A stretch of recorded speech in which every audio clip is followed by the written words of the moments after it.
and made all the mistakes.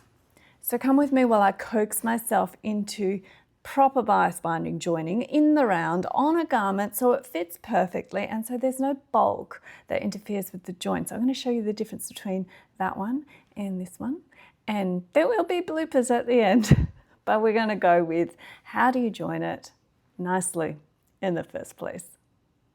I think I have this sorted out. Now I went away and I did some reading. This is putting bias binding in the round.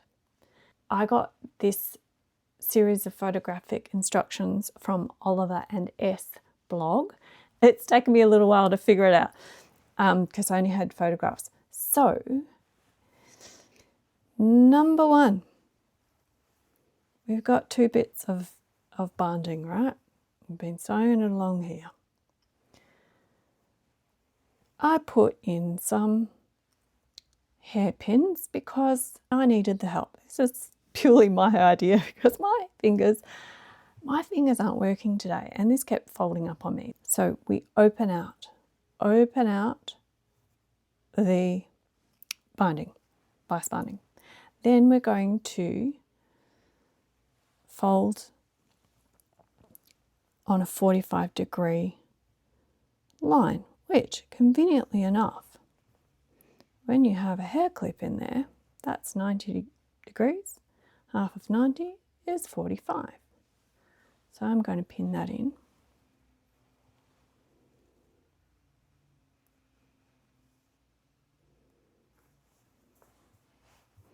And as you can see, we're making sure it's going to be fitted to this seam.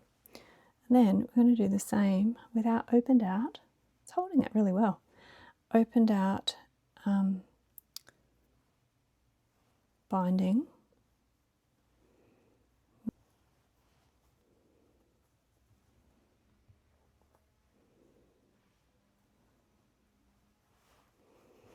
And then, see how those 2 edges now match up, which is where our seam is going to go. I'm going to go and get my marker and mark the folded line. Hopefully that's done it on both pieces. Yes, it looks like it. Oh, don't draw on my top. All right, now right sides together. We're going to be stitching that. Right sides are together. There we go. Stab. Dots.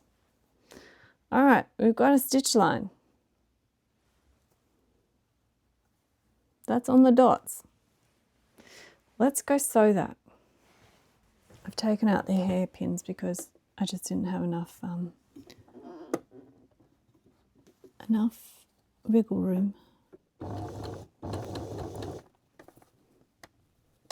Let's try not to make the weight of the garment pull the alignment out. Well, that didn't look particularly straight, but let's unveil. Let's see how this went. So here we go. There's our little sewing.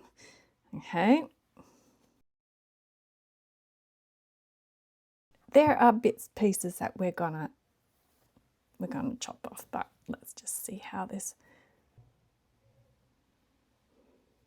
Okay, the only bad thing here is that I haven't got that crease line lined up with that crease line. Okay, so there's a little bit of a slip somehow. I'd like to get that crease line lined up. I'm never going to give it another go.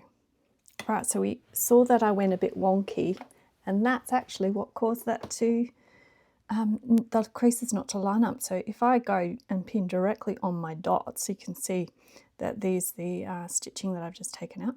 But if I just pin directly on the dots, that crease there is going to line up with that crease there.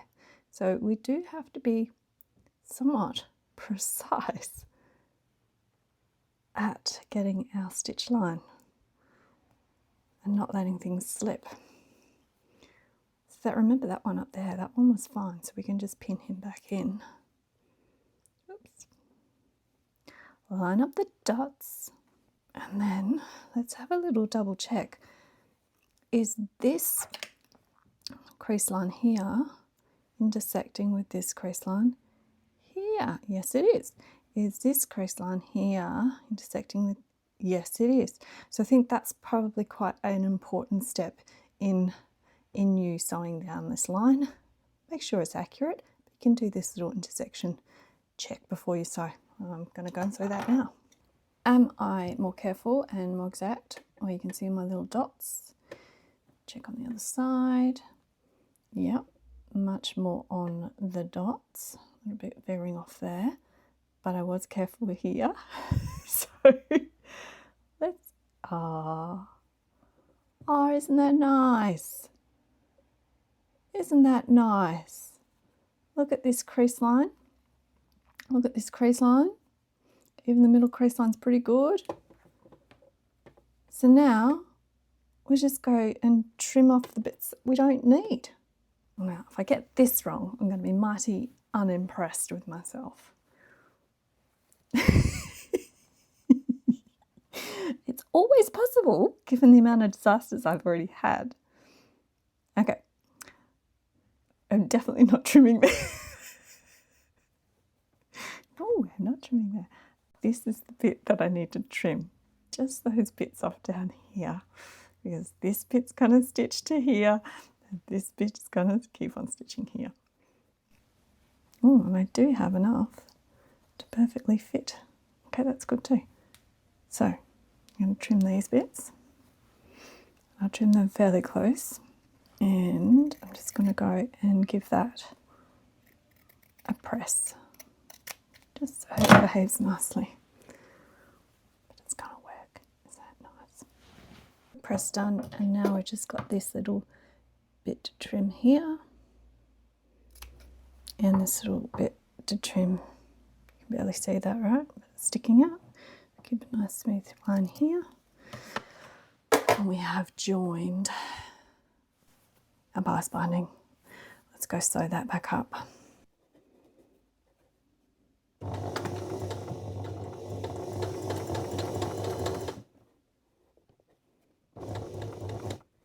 Knew that would happen.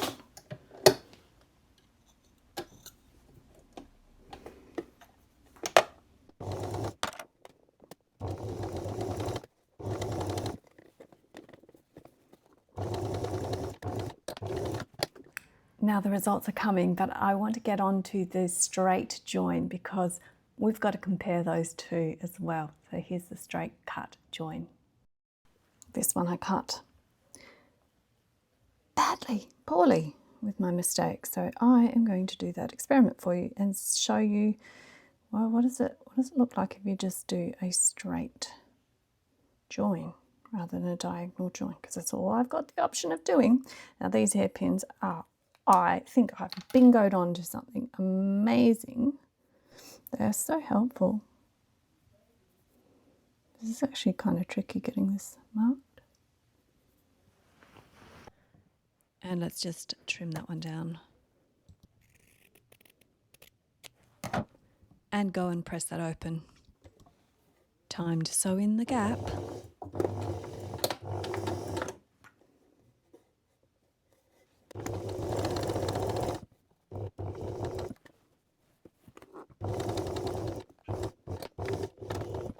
And it's time for both of them to go and do, that's my diagonal join, my straight join. We're going to compare at the end, but time to go flipperoo this over. Flip this closed. Tuck that over there. I just like doing that bit. And roll that down there. We're going to top stitch. I'm going to pin it first. And after kilometres of top stitching both edges, we are now ready to review and compare. Can you see my joins in my bias binding? I was looking for them, and definitely I can see this one. This is my straight join. Let's just run my hand over that. I think I'm looking for why we say do a diagonal join rather than a straight join. Now, let's go to this diagonal join. I couldn't actually see it for a while. So there's one reason. It disguises it a little more, and there's less bulk. There's less bulk in that, even though I trimmed that very, very close, and I am actually also feeling the bulk from the seam there. There is more bulk in this one and less bulk in this one. Does it affect the drape or the hang?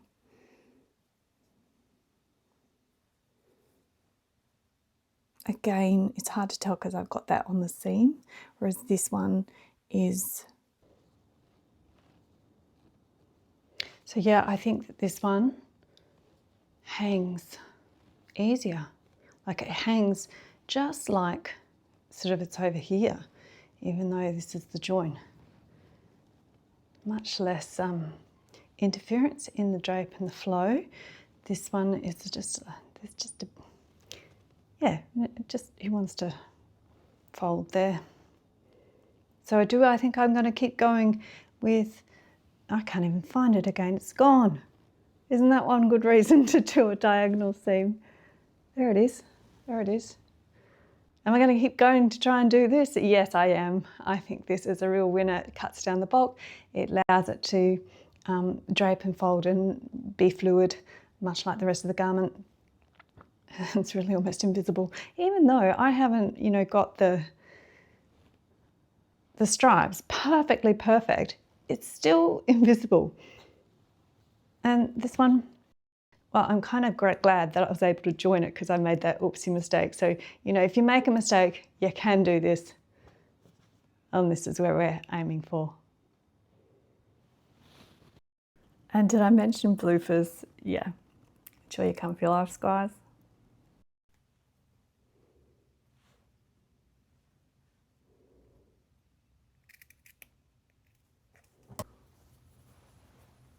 I haven't done this for so long. Oh, that, not good. I've done that colossally, stupidly wrong. I'll show you how to do it in a sec. Hang on. You can't tell me I haven't left enough. Okay, I've left enough this time. Lie them down flat. None of this 90-degree nonsense. What was that about? I can't tell you. Oh, that's probably why.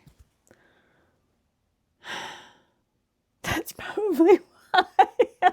If I just went and joined down here, then I'm going to have this flappity-doo-dah.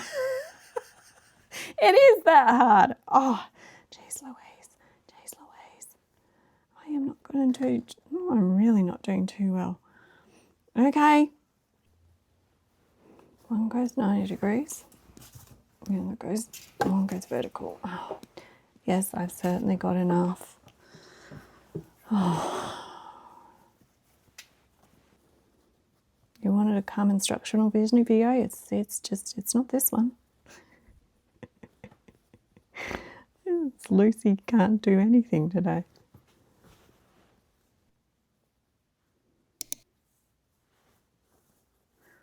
I've given up today. Oh, I'm giving up.